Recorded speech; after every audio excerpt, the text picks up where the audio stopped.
And welcome to Weather and Ag in Focus. Thanks for joining us on this afternoon. I'm meteorologist Justin Storm, here with Chief Meteorologist Dean Wysocki and Ag Director Bridget Riedel. If you would like to join in on our conversation at any point during the show, give us a call at 701-293-9000, or you can always reach us via email with weather or ag-related topics or questions during or after the show by email again to weatherorag@flagfamily.com. Dean, Bridget, good afternoon. How is your guys' day going so far?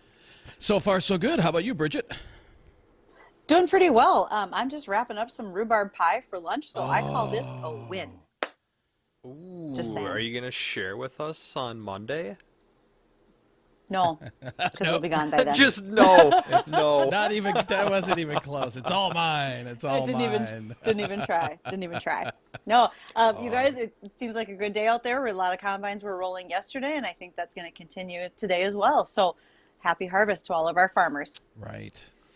Yeah, definitely. And we're going to be having a farmer join us on the show today at 1:20. He's a fifth generation, raising the sixth generation possibly, farmer out of southeast of Grand Forks, North Dakota. And we're talking about Brad Thoreson. He'll be joining us at 1:20. We're going to talk about his operation, how it's going so far this year, how it compares to years past, and a little bit about his family history with five generations of ongoing farming up here. So I think that'll be fun and interesting. And again, if you'd like to join our conversation, feel free to give us a call at 701-293-9000 at any point during the show. Also, guys, our photo contest giveaway is coming to an end today. We're picking two winners live on the show to win two of our rain gauges. So if you want to get that last minute submission in there to have an opportunity to win, all you have to do is go to our Facebook page, Weather and Ag in Focus, find our pinned post at the top of the page, and just drop a photo in there, whether it's weather or agriculture or a combination of the two, and make sure you hit that like button or follow button on Weather and Ag in Focus. We'll be picking two of those winners. Coming up on the show, as I mentioned, we have Brad coming on, also a bunch of topics that we're going to get to today, hopefully. That's the key word, hopefully. So we hope you stay tuned with us so we can cover all that. Stay tuned right here. We'll be right back after ABC News. From ABC News, I'm Brian Clark. Hurricane Ian is close to making landfall for the fourth time. This time it'll be north of Charleston, South Carolina. ABC's Elwin Lopez is there. The rain has picked up a lot, especially over the past few hours as Ian roars closer to shore, targeting the Carolinas. Now, we have already seen wind gusts of up to more than 50 miles per hour along the coast. Now, the main concern here is, of course, flash flooding and the potential for life-threatening storm surge. And Ian's landfall in southwest Florida being blamed for at least 21 deaths, a number that's expected to increase as searches continue. The storm also wiped out power to over 2 million customers, and Governor Ron DeSantis said the power is a big issue. There are people that are working. I think Lee and Charlotte have about 15% restored. There's going to be able to be some more restored likely in the relatively near future. Extensive damage to Sanibel and Captiva Islands cut off from the mainland. In Moscow, Vladimir Putin announcing the annexation of 4 areas of Ukraine after what the U.S. called a sham referendum. In a statement, President Biden said Russia showing contempt for peaceful nations everywhere. ABC's Tom Soufi-Burge is in Ukraine with more on what this could mean for the ongoing war. I don't think that this move to annex the territory makes a real difference on the ground. I don't think it will deter policymakers in Washington, in Brussels, in London. They will take it into account to some extent, and that is because Putin is trying to say to the West, now that those territories are, in our view, part of Russia, any attack on those territories is considered to be an attack on Russia. He's ramping up the rhetoric in any way he can. And Ukrainian President Zelensky said Ukraine's now applying for expedited NATO membership. Justice Ketanji Brown Jackson makes her first appearance on the Supreme Court bench today in an investiture ceremony. President Biden will be in attendance. You're listening to ABC News.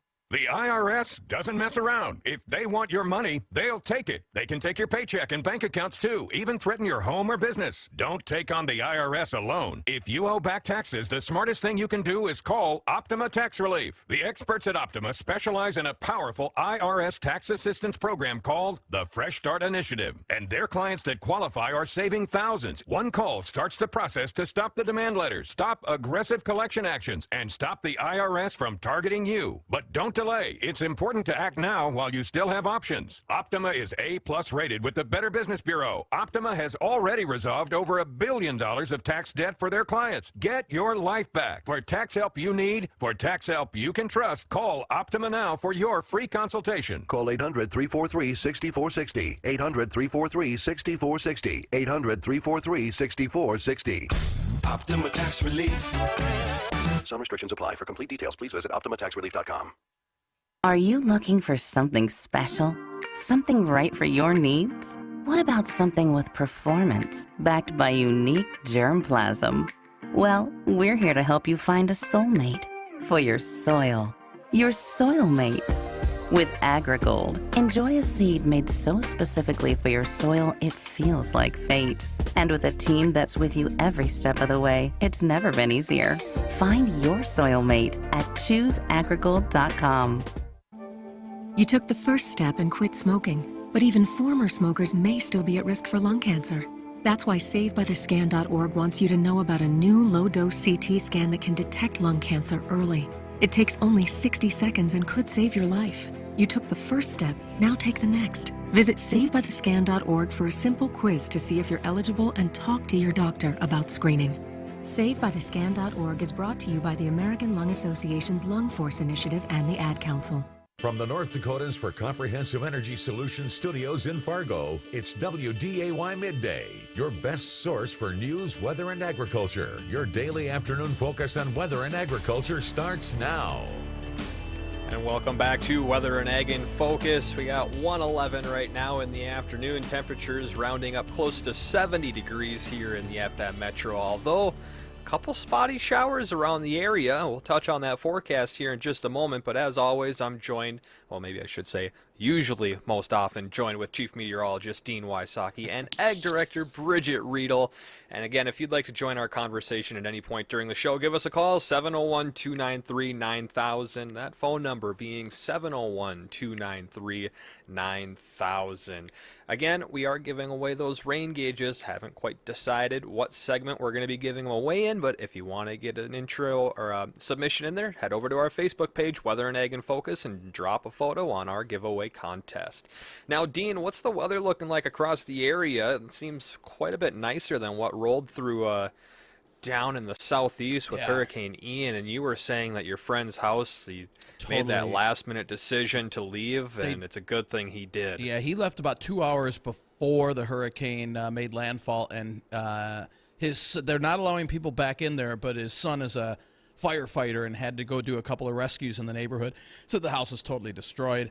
House across the street, they had to do a rescue as the roof collapsed and there was people caught in the debris. So that's just, hey, when they tell you to evacuate, heed that. I mean, seriously, because you just don't know. And he said it just looks like a bomb went off down there. So hearts and prayers to, thoughts and prayers to them in southwest Florida and all the way through Florida. And now Hurricane Ian is making landfall near the Myrtle Beach area, just south of there.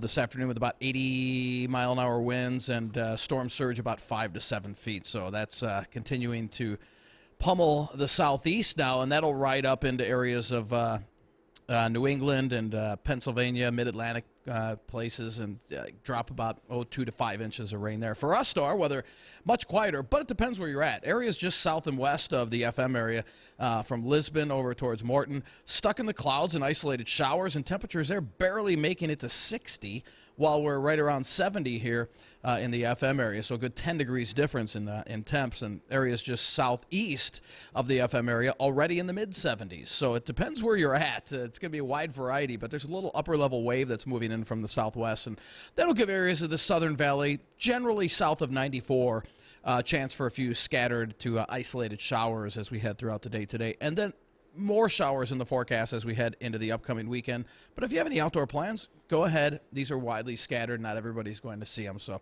looks like a pretty decent weekend. Highs right around 70 both days. And that's above normal for this time of the year. We'll take it. Okay, guys, I got a Right, question yeah, about some nice Ian making weather. landfall and as it's working across the landmass of the peninsula of Florida. When those winds are so high, at what point do we change from a hurricane to a derecho, or don't we? What makes that distinction? Well, I mean, you're going to get winds. The winds that are listed at, so when they say the winds are 156 miles an hour, that's right on the eye wall. That's right along the eye wall itself. So that's not the whole hurricane, but the hurricane's just more widespread than a derecho. Different forms of damage. They both do damage. They both can flatten houses. But yeah, that won't, in terms of change, that won't happen. It's just Okay. yeah. But it's a good question. I mean, it's because they both do the same amount of damage. Exactly. Except a derecho typically will do more wind damage, where a hurricane will do both wind and flooding as well as that storm surge comes on. So a little bit of both from a hurricane. I don't know. I wouldn't want to be in either one of them, to be honest. You know, just Those hurricanes are just nasty, especially when they come up to, you know, that strong of wind where you're pushing 150 miles an hour. You're bringing in upwards of 12 feet of water. I mean, can you just imagine you're got 12 feet of water coming at you out of the ocean, and like, what do you do? And I guess our producer Spencer, he said a caller called and asked, what's the highest elevation in Florida, since people like to retire down there, and it will help with hurricane seasons. Oh, sure, because then you'd build your homes at a higher elevation. Will it help with hurricanes? Yeah, that's what I would suspect is our caller's asking about, is if you choose to put your home at a higher level, could you avoid some of the flooding issues that you see with hurricanes? I don't have an elevation map for Florida. I think we could probably figure that out rather quickly. Yeah, if you want to will Google it matter? It will Yeah, and it won't. I believe their highest elevation in Florida is maybe, it can't be more than 345 feet. Is it 345 above sea level? And where's that at? That's the summit of Britton Hill. And is that in the Panhandle, I'm guessing? Somewhere in northern Florida. You know, I'm not sure where that's at. But that's the highest point. Right. Give you a good example. So when my friend evacuated inland, he went to his son's house, and they were situated about 8 feet higher than the other terrain around it. So their house was fine in terms of flooding. You still might have to deal with wind damage, but can you build your house up higher? I would suppose. I don't see why not. But this is just one of those 1 in 100-year storms. I think the governor was calling it a 1 in a 500-year flood. You just don't get storms typically this strong to really hit mainland areas. You don't. And this is just one of those storms that did. And oddly enough, the LRC had this predicted. Not oddly enough, but the LRC had this predicted back in March. Not as strong, but it did have a major hurricane or decent hurricane hitting the southwest Florida coast, predicted all the way back in March. So, yeah, it's like I said, just if people just would heed warnings, that would help out a lot. And I understand it's your home. You don't want to leave it. But, boy, in a serious situation like that, you've got to listen to authorities. You really do. Yeah. Well, we're going to get our guest on the line, and that would be Brad Thoreson. So when we come back, we'll be speaking with Brad, fifth-generation farmer, see how it's going and what his family's been up to over those past 5 generations. So stay tuned. We'll be right back.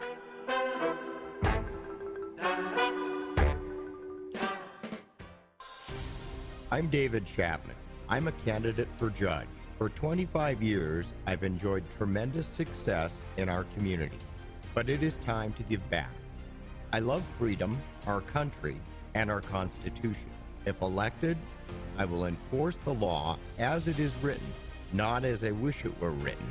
I invite you to visit Chapman for Judge on Facebook, and I would be honored to serve. Paid for by David Chapman. Oil and natural gas help provide the things our counties and communities need. Taxes paid by the oil and natural gas industry fund schools, roads, and flood protection across North Dakota. That means we can run our farms and businesses and educate leaders for our future. It's one of the many ways oil and natural gas are making life better in North Dakota for generations. North Dakota's oil and natural gas, advancing the possibilities. Brian Feuder with the NDSCS Apprenticeship Program. NDSCS's apprenticeship program is really based on the typical apprenticeship models that have been in existence for many years. But currently there are over 1,000 apprenticeable occupations that are recognized by the United States Department of Labor. Hi, I'm Dixie Bope. I'm the Director of Nursing at Four Seasons Healthcare Center. I encourage other companies to use the NDSCS apprenticeship program. They have a personal relationship with you. They help you out with advertising. They help bringing in new candidates, interviews, getting the word out. Hi, my name is Pamela Morrow, Project Specialist for NDSCS Apprenticeship. If you're interested in a program, please reach out today by calling 701-231-6927 or go online to ndscs.edu/workforce-affairs and click on the Apprenticeship North Dakota tab. See if the NDSCS Apprenticeship Program is for you. Do you suffer from stiff, achy, chronic knee pain? Have you been told you have arthritis? Is knee pain keeping you from enjoying your favorite hobbies? If so, the next 60 seconds could change your life.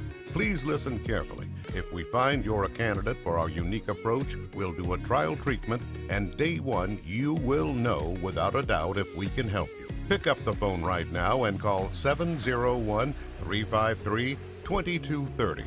And best of all, we may be able to reduce and even eliminate your knee pain without pills, shots, or surgery.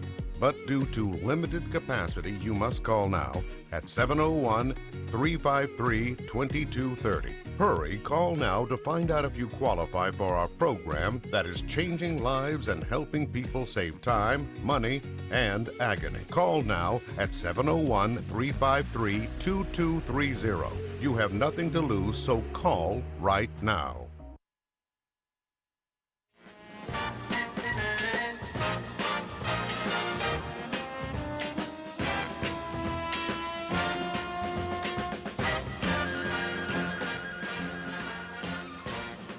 And hello out there. This is Bridget Riedel. I am Ag Director here at WDAY. You're listening to Weather and Ag in Focus.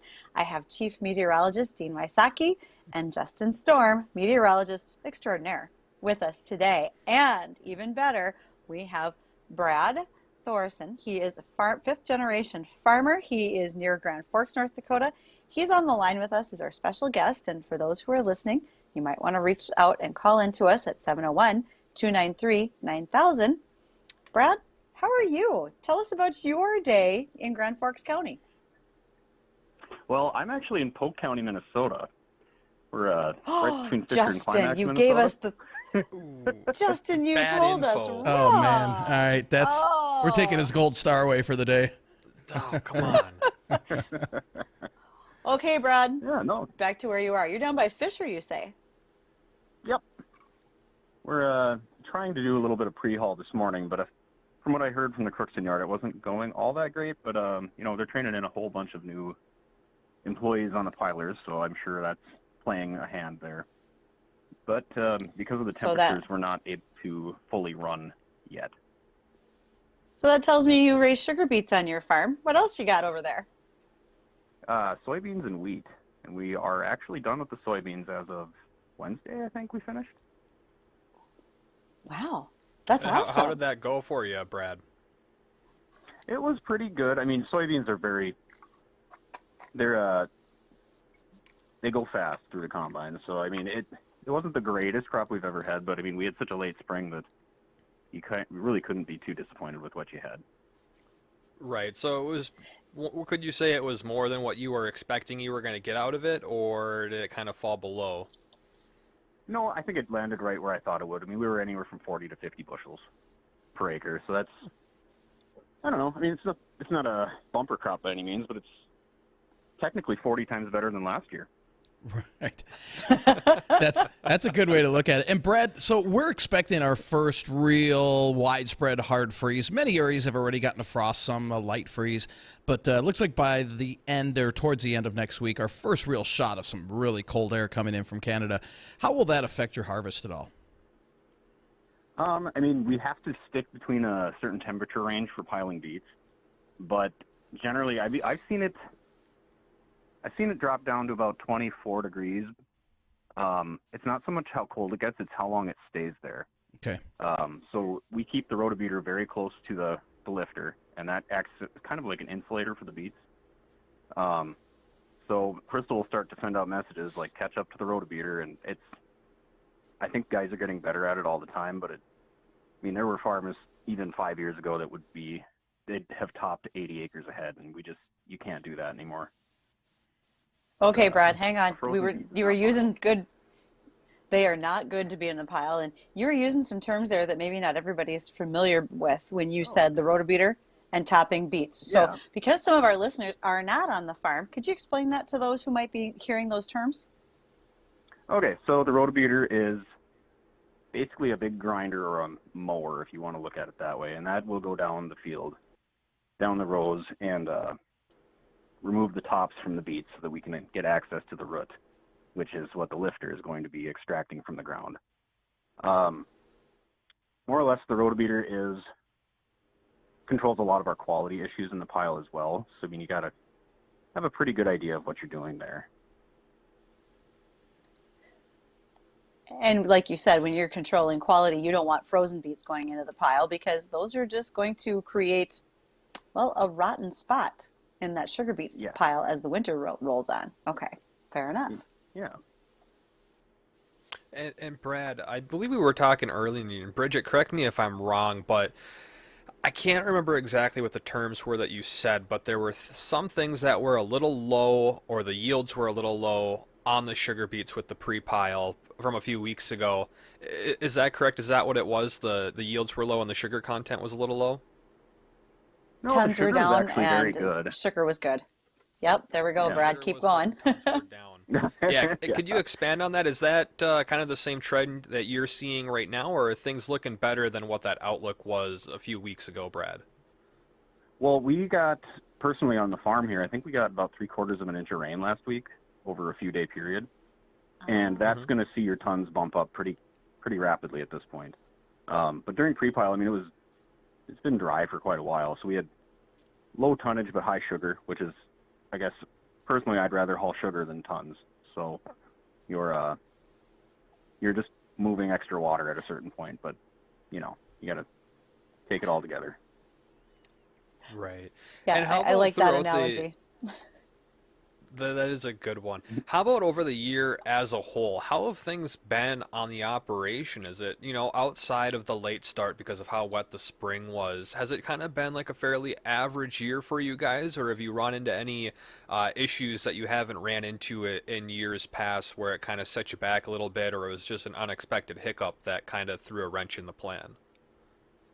Well, yeah, so we had that late start, so everyone was kind of, especially for wheat. Wheat was a really strange phenomenon this year. We got in late, but somehow I would venture to say it was our best crop ever, and I don't know how that happened. A lot of guys are speculating that we had a rain at just the right stage of growth, and everyone is pretty pleased with that in this area.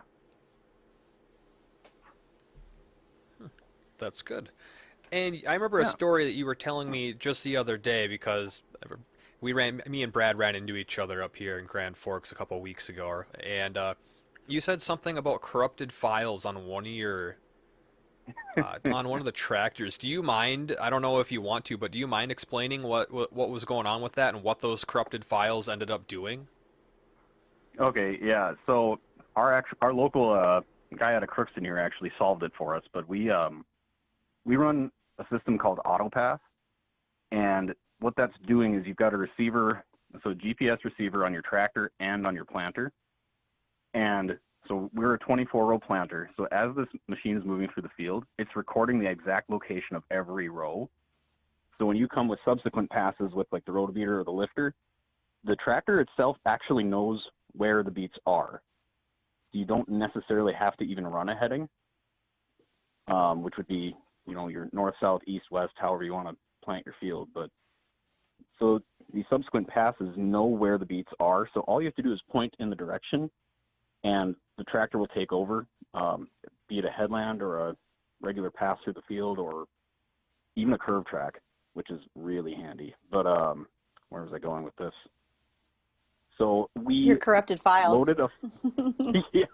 So we were loading this next field, and my dad was out there actually. I was getting some wings. That's where I ran into Justin, and he got to the field, and the display it completely shut down, and it said something about processing error. So we're like, oh, it's got to be a processor. Well, it wasn't. So we went and got the lifter, switched the fields. The exact same thing happened. So we deduced that it was a corrupt file in that field. So we had to rebuild that profile and send it to that machine.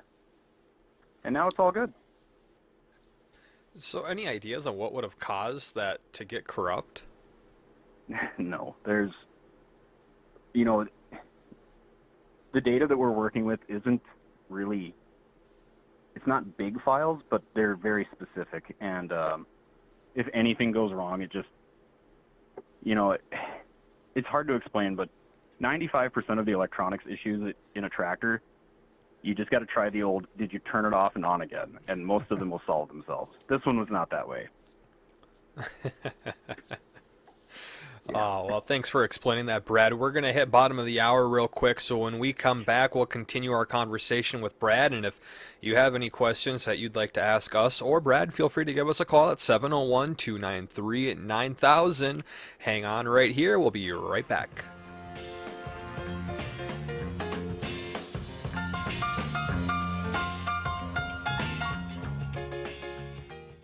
Why High Plains Apache? Well, there are so many reasons it's why High Plains Apache. Ask your neighbors about their sales and service or new and used deals on sprayers, the parts and service department, and yes, a very well-respected sales department. Everything you'll need to get started this season with the sprayers for your operation. You'll find out a lot more at the website, High Plains Apache Sprayers. You'll find them at highplainsapache.com. That's highplainsapache.com. There's a new force of nature coming your way. It has zero emissions, plus the rugged versatility of a Subaru. Presenting the 2023 Subaru Solterra with 8.3 inches of ground clearance and standard symmetrical all-wheel drive. This all equals money-saving safety and reliability. Check out the new Solterra today at Muscatel Subaru, just off Exit 1 in Moorhead, or online at muscatelsubaru.com. Love is now electric. It's Jay and Ronnie from the Coffee Club, and we're here to tell you the original My Slippers are almost completely sold out. My Slippers has a brand new all-season slippers, slides, and sandals for as low as $29.98. This is a limited time offer, so go to MyPillow.com, use promo code WDAY, and get all new footwear for as low as $29.98. All-season slippers are made with exclusive 4-layer design that you won't find in any other slipper. They are finished with a breathable fabric so you can wear them all year round. Slides and sandals are made with patented impact gel, making them ultra comfortable and extremely durable, guaranteed. They will make the most comfortable footwear you'll ever wear. So just go to MyPillow.com or call the number on the screen and get your very own all-season slipper, slides, and sandals as low as $29.98 with promo code WDAY. This is an introductory offer, so it won't last long. Order now. Call 800-875-0644. You can always count on Miller High Life, the champagne of beers. Always crisp, always easy drinking, always just right. The perfect balance of flavor and refreshment since 1903. Welcome to the High Life.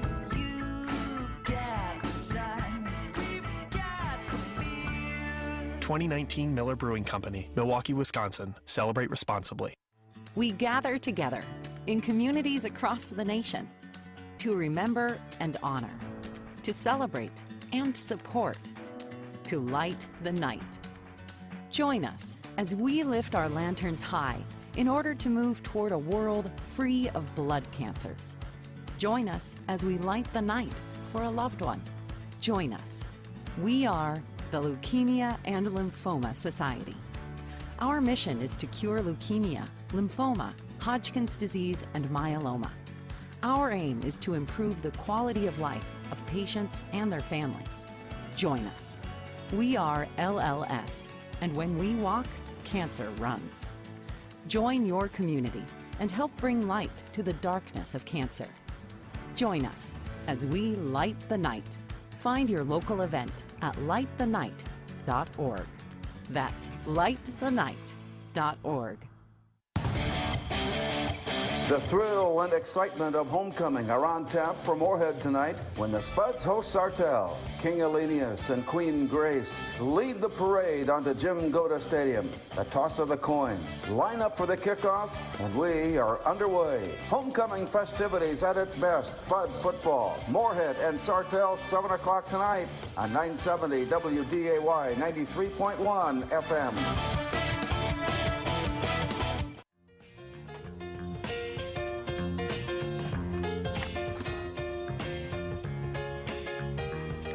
And welcome back to Weather and Ag in Focus. Thanks for joining us. 1:35 in the afternoon, 70 degrees outside of Fargo. You're speaking with Brad today of fifth generation farming, or a farmer, I should say. And if you would like to reach us, ask him or us a question, feel free to do so at 701-293-9000. Now, before we went to break, we were talking about some issues that were, some technical issues and computer issues that were going on one of the fields at Brad's farm, where he had some corrupted files and wasn't allowing his, I believe he called it auto steer, or to work correctly, or the automation of that to find out where those beats are exactly located without having to do it manually. And Bridget, it looked like you had a question or something you wanted to add on to that before we went to break. Did you have something to ask? Well, I want to ask Brad your opinion on this, and that is, as we see the transition to 5G, but we also know that there needs to be a major expansion of broadband in rural areas for better connectivity. How does that affect what you're doing? Will 5G make it better with your equipment, Brad, or is it not necessarily a big deal in the way that you're operating right now? Currently, not really. So we've got MTGs on most of our machines now, and that's just a modem that we've recently upgraded to 4G. And you know, I don't want to make fun of ag equipment because, you know, that's our thing, but take whatever's in your hand and drop it back 5 to 10 years, and that's kind of the technology we're dealing with in a tractor level. So 4G is the new thing for us. So overall, you're not really worried about that at this point. You're just watching how this is going to go on forward and hope you can catch up at a faster rate, essentially. Well, kind of, yeah. I would say that. Okay. Right. So Brad, why don't we take a little dive back in history, because you said that you're the fifth generation in your family to be farming, and you're raising the sixth right now. Are your kids planning on, I know they're young, but are they throwing any ideas out that they want to continue farming, or I want to be like Daddy when I grow up? Well, our oldest daughter she'll be 2 in December, so she's not saying a whole lot about that yet. But she does enjoy coming out for tractor rides, so that's good. Hey, that's a start. But what about going back a few generations? Because it's you, your dad, and your grandfather right now. But have you guys always, going back to 5 generations back, have you guys always been up here in North Dakota and Minnesota, or did you move up here from somewhere else? Well, from what I understand, I mean, I wasn't there, so I'll give you what I do know. So Helgi Thoreson and his mother, I believe, they came over here from Norway. So I think we've got that Ellis Island record somewhere, but that was, you know, in the 1870s, earlier. But my great-grandfather was actually a mail carrier, and he delivered the mail from Fisher to Neby, Minnesota, which is right by the Sandhill Church. You wouldn't be able to tell there was a town there now, but back then there was. So he delivered mail for many years and then bought our farmstead, I guess, in 1878. And then see, I think the house was built in 1898, and that's still standing. My dad lives in that one now, my mom and dad. And that house has had many, many generations in it. So it's been always kept up, and it's kind of fun. Fun to have around. So, Brad, when you think of looking at your farm and what you've done over those 5 generations, what's changed in your rotation? Because 5 generations ago, you weren't farming sugar beets and maybe not even soybeans, but can you think about what's changed over the years as your farm has evolved? Oh, yeah, what hasn't, I guess? I think, and my grandpa would actually be the one that you'd want to talk to about this because he was, kind of there. But just practices like summer fallowing, we don't, you'd never do that now where you just leave ground bare for a year. Even, it's just kind of an odd concept to even think about, but that's, how they controlled weeds. And now we're using chemical application, and that's actually really starting to get away from us now too. We've got a pretty major water hemp issue in our area, and it doesn't seem to be going away on its own. I've introduced Justin to water hemp. Justin, this is your new favorite weed, water hemp. Yeah, there it is, the old water hemp. Well, we're going to run over to the phone lines here because I believe it was Trucker Al had a question, something about eggs. Al, welcome to Weather and Ag in Focus. What's going on? Hey, so I'm always hearing on the radio there about poultry and stuff. It says, if your eggs sink, they're good. If they float, they're bad. So is it true that if they float, they're all bad, or do some eggs just float anyway? You know what, Al? I'm going to ask you to hang on because I've actually got something in regards to that we can do. It'll probably take a little bit more time. And let me pull it out, and then we can probably do that here in our next segment. But I can probably address that for you if that's okay. Cool. Yeah, I can do that. I'll listen. Thanks. All right. All right. Thanks for That'd be calling, awesome. Al. Call us again at some point. All right. So this is something I like to ask a lot of our farmers that come on, especially the multi-generation farmers, Brad. And how long have you, before I ask it, how long have you been farming on the operation? I imagine like most of your life, but when did you really start getting into it? Was it in your teenage years or maybe even a few years after that? Well, my first job was driving grain truck, and I was probably 8 or 9 years old, but my first beet crop was in, I want to say it was 2007. So that's when I got financially involved. Right. So over those past years, what has changed the most on the farm? And I'm kind of looking in a technology way. How has farming evolved from then to now, just in that short amount of time for you guys? Oh, I would say mostly guidance. I think the Red River Valley was the quickest to adopt any kind of guidance technology. And it really showed, and it's kind of funny because as you leave our area, all of a sudden you're not seeing straight lines in the field anymore, which is just something unheard of in this area. Everything is square, so an edge of a field was straight, and guidance was a really good fit for us. And I remember people you hear stories of guys that always, kind of always watching each other who had the straightest rows and this and that. And I'll just be openly honest. If it was up to me to drive a straight line, we would just sink. And my grandpa makes sure to remind me of that every time the RTK goes down. Well, you know what they say, there's always more beans in a crooked line, isn't that right? Yeah, there we go. I don't want to lift crooked beets, though. That would be terrible. It really would. That does not sound fun. When your grandparents started farming, Brad, did you have cattle as well or any livestock, or has that transitioned over the years as well? Yeah, there was cattle here, and we built a barn in 1948, and it's still, we use it for semi-storage now, but so in 48 they built a brand new barn, and then in 51 we got our first beets, and I guess it was in the fall of 52 that Great Grandpa said one has to go. And I'm really glad they chose the cows to go.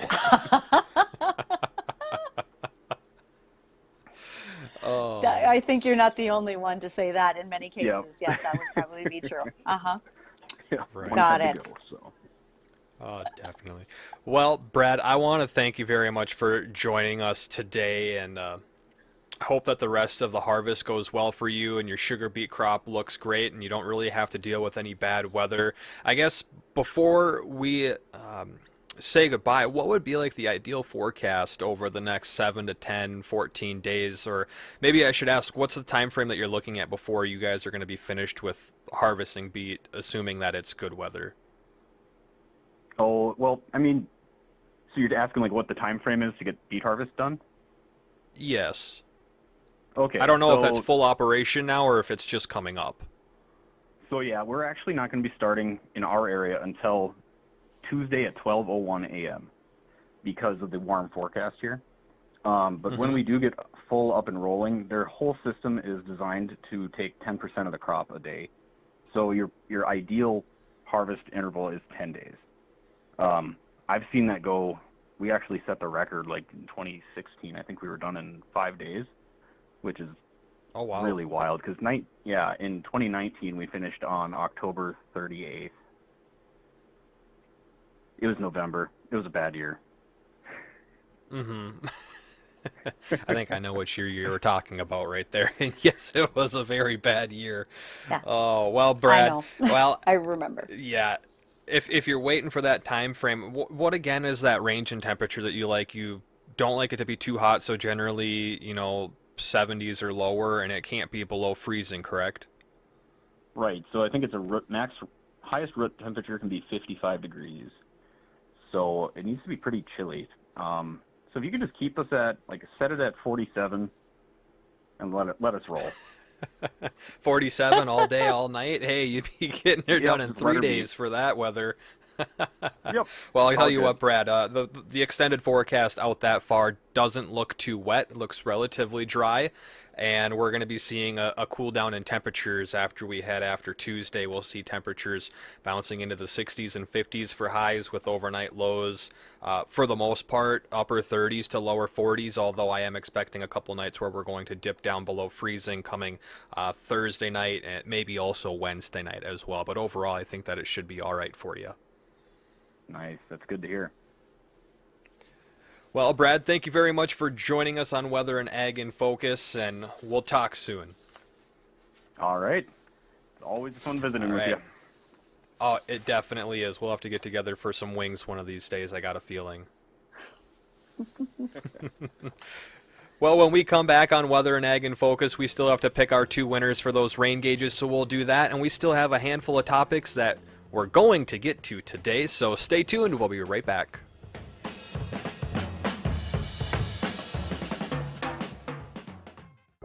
Oil and natural gas create opportunities for North Dakota.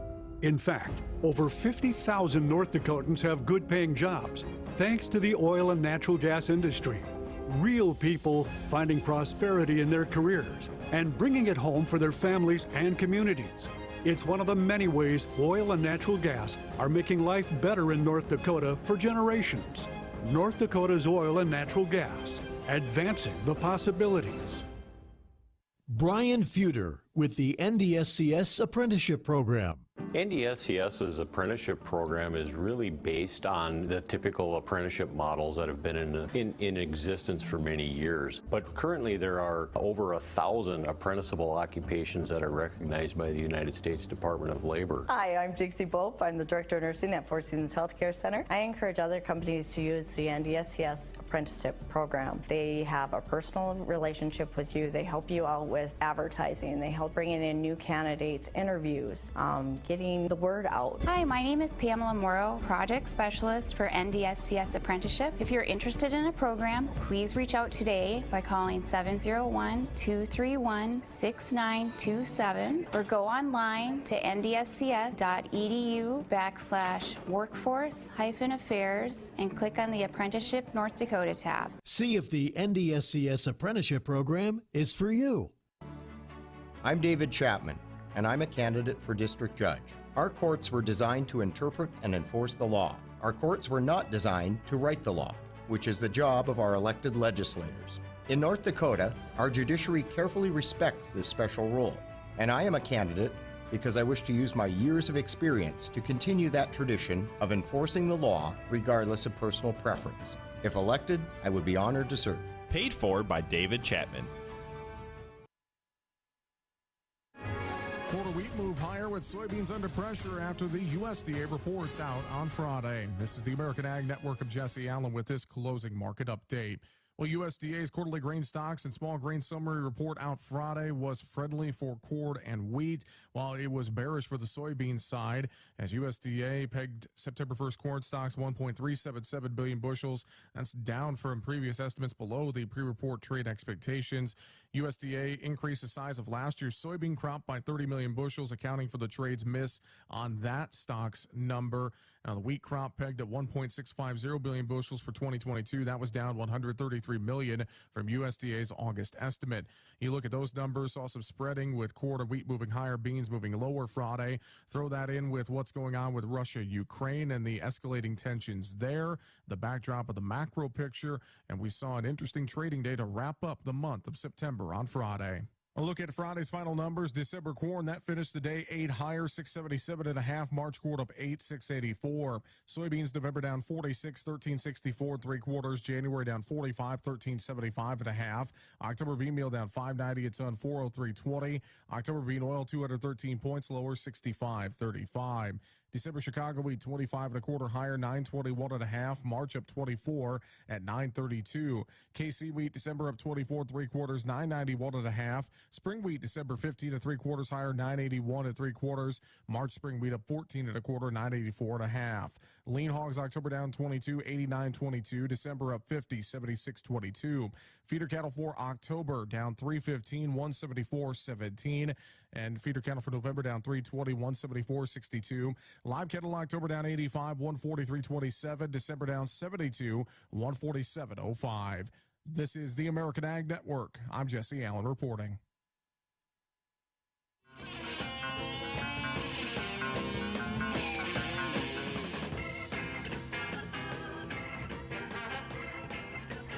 Hello, welcome to Weather and Ag in Focus here on WDAY. I'm Bridget Riedel, Ag Director, along with our meteorologist extraordinaire, Justin Storm.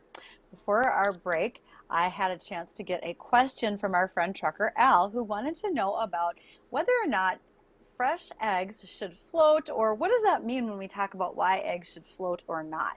So just a little bit of background information, and this comes directly from the Egg Safety Council, because believe me, there is one. Poultry producers want to make sure that you know the best things possible about their product.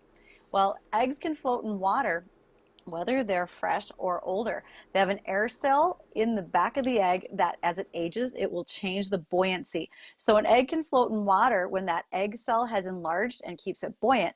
The egg may be older, but it's still perfectly safe to use. So whether the egg is fresh or old, it's what comes down to the buoyancy. Really, the best way to check if your eggs are still good, crack one in a bowl, and a spoiled egg will have an unpleasant odor when you break it open, whether that's raw or cooked. Now, a little other fun facts that go along with this suggestion about eggs. I had this story waiting for us about whether or not you should wash eggs, because we have so many folks listening who raise their own chickens and use their eggs from their backyard chickens. And for those of you who may not be familiar with this, if you don't wash your eggs, that's okay. Actually, by doing it, when you wash it, it takes off what's called the bloom, and it's a protective covering on the egg, a natural barrier for any bacteria and air to move into the egg. Unwashed eggs can actually sit on your kitchen counter at room temperature for a couple of weeks, and they're still edible. But once they've been washed, they need to be refrigerated. So your store-bought eggs definitely need to go in the fridge.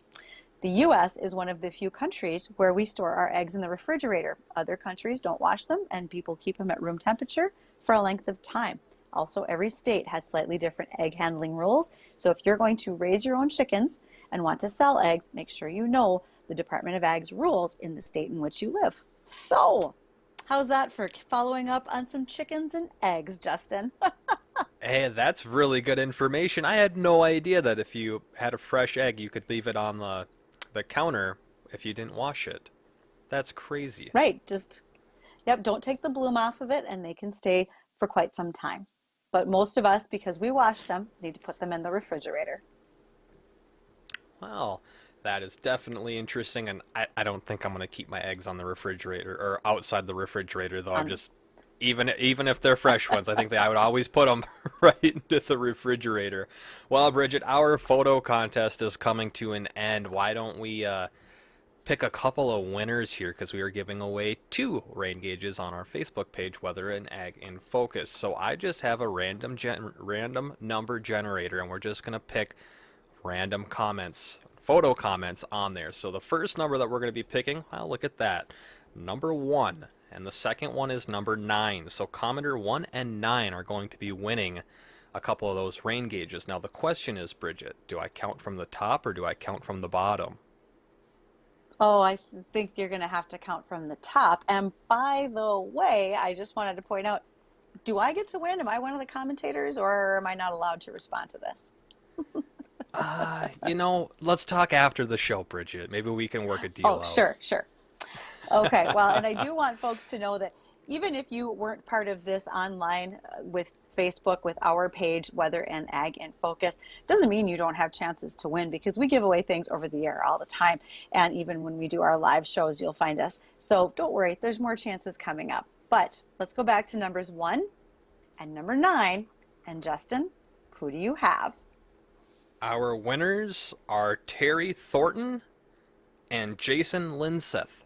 So you will both be getting a message from me on how you can claim that rain gauge. I'll send you a message on Facebook, and if you're listening, all you have to do is come on into our Flag Family Studios on South Thunder Road. Just show your ID and you get a chance, or not a chance, but you will be able to pick up your rain gauge at our front desk, and we're open until 5 o'clock today, or otherwise it'll be Monday through Friday of next week before 5 a.m. or before 5 a.m. Show up at 3 a.m. No, before 5 p.m. So you have all morning and afternoon of next week, or before 5 o'clock today, to pick up that rain gauge. So, Bridget, we get to move on to our what were you going to say? Yep, I was going to say, as our time is winding down, would you like to talk about a headline in ag, or would you like to recap the weather, Justin? Which one would you Let's like do now? a couple of ag headlines. Let's knock these out, because we always miss them, so I want to make sure we get those in today. And why don't we start with ATV safety for kids and young adults? So there's an awful lot of focus, which there should be, from like North Dakota Farmers Union, Farm Bureau, FFA, and 4-H chapters about kids and making sure they're doing the right things on their four-wheelers and side-by-sides. And this is a renewed effort we want people to pay attention to. Actually, there was a family in Indiana who lost their daughter. She weighed 73 pounds, and she flipped a four-wheeler on herself and unfortunately was killed in that accident. What they now do is have a training robot that they use with sheriff's departments and other youth safety organizations that shows the right procedures for kids to operate four-wheelers and talks about their weights and how they should likely weigh more before they're trying to operate such big pieces of equipment. Helmets are a must.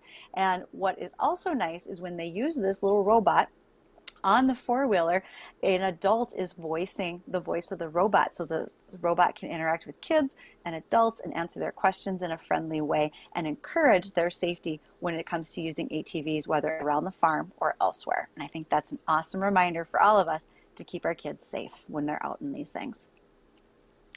Just definitely, and I'm glad that they're doing some things about this. I mean, they've been doing a lot of things to try and encourage safety and learning safety tips for really anything. If it's coming down to equipment or a four-wheeler, an ATV, a snowmobile, a boat, it's just important to know what you're doing with that and not to be messing around, because I know so many people that have been hurt on, you know, these dirt bikes, ATVs, boats again, and even a couple of people that I went to high school with that had passed away from accidents like that on snowmobiles. So just knowing what you're doing and not doing something dumb is so much better than best. Enjoying a 3-minute out opportunity of excitement.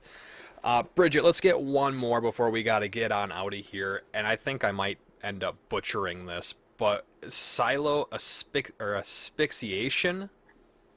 Did I say that right? Silo asphyxiation, ever so close. All right, we are at harvest. People are cleaning out their silos, grain bins, and this even happens like on a regular basis in a dairy barn where you have a manure pit. And there can be such a buildup of CO2 in those pits or in those grain bins that you can be overcome by it. Know your safety plan. When we have NDSU's safety coordinator on, Angie Johnson, she talks about these things. Have a plan, have people around you. If someone is overcome by those noxious gases and is knocked out, you cannot send another person in there without oxygen tanks on them, or they will also be overcome, and asphyxiation happens very quickly within just minutes. Sadly, the story is based on a situation that happened in Pennsylvania just within the last few weeks, where a father had entered a grain silo. He was overcome. His son went to get him. Second son came in, tried to rescue both, and all three lost their lives. So let's be careful during harvest, not just with equipment, but as we're going in and out of grain bins, manure pits, silos, any of those types of things as well. I see. And Bridget, is this kind of similar to hypoxia, where you're just robbing the brain of oxygen? I would consider that the same. Asphyxiation is basically you're choking, right? You just don't have the oxygen that you need to survive. And so we'd want to be very careful with that. But I think folks are remembering that here in September with a busy harvest. Definitely. Well, that'll do it for us here on Weather and Ag in Focus. Thanks for joining us this afternoon. We'll see you back here on Monday, 1 to 2 o'clock in the afternoon. Jay Thomas Show is next. 970 WDAY AM and 93.1 FM, Fargo-Moorhead.